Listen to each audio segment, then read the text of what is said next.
Hello guys, welcome back to my YouTube channel. Welcome back to Chef the Soul TV News. If you are new, please don't forget to subscribe and also like my videos post. Lara ke kufethu ngiphathele udaba oluthinte ke isimo somculi ke odliswe uShave ogama lakhe ke uRethabile Khumalo osekuvela ukuthi ke akaphuli njengoba ke sehlale ke esibhedlela isikhathi ke esingaphezulu kwesonto ngemuva kokudla ke uShave.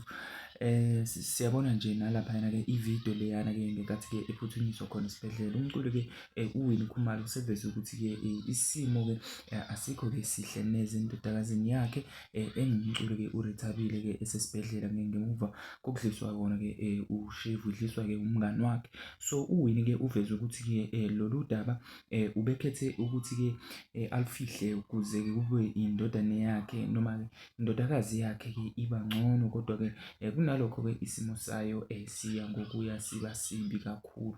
So uthe ke uma ichaza ke ekhasini lakhe ku-Instagram uthe indodakazi yakhe isihlale ke isikhathi ke lesi esihlalile singaphezulu kwesonto esibhedlela, kanti ke odokotela ke sebehlinze ikhawu ke ezintathu.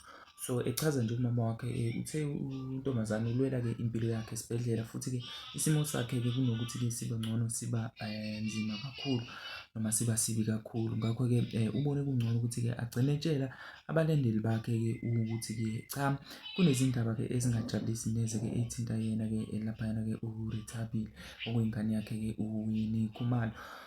Yabo, so njengoba ke eseshilo ukuthi ke ingane ke isihlinzwe kathathu ke kuye kwathembisa mayesho ukuthi ke ungathi uba ngconywana, kodwa ke kubuye kushintshe ke isimo ke siba sibi.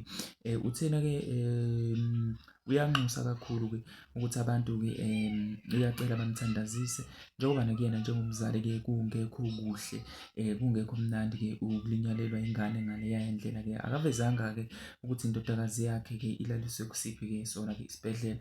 Ozakwabo ke baqhamukile ke emkhakheni eyahlukahlukene ya bemangele nje nabo ke ngazo lezi zindaba ke base ke bekwazi ukuthi ke bamnike uxhaso nokumeseka. Kodwa ke uyabo, inkosikazi ke kaShela Mhlophe uLina Ngcobo othe ke uyabakhulekisa ke kakhulu ke ngayo le ndaba.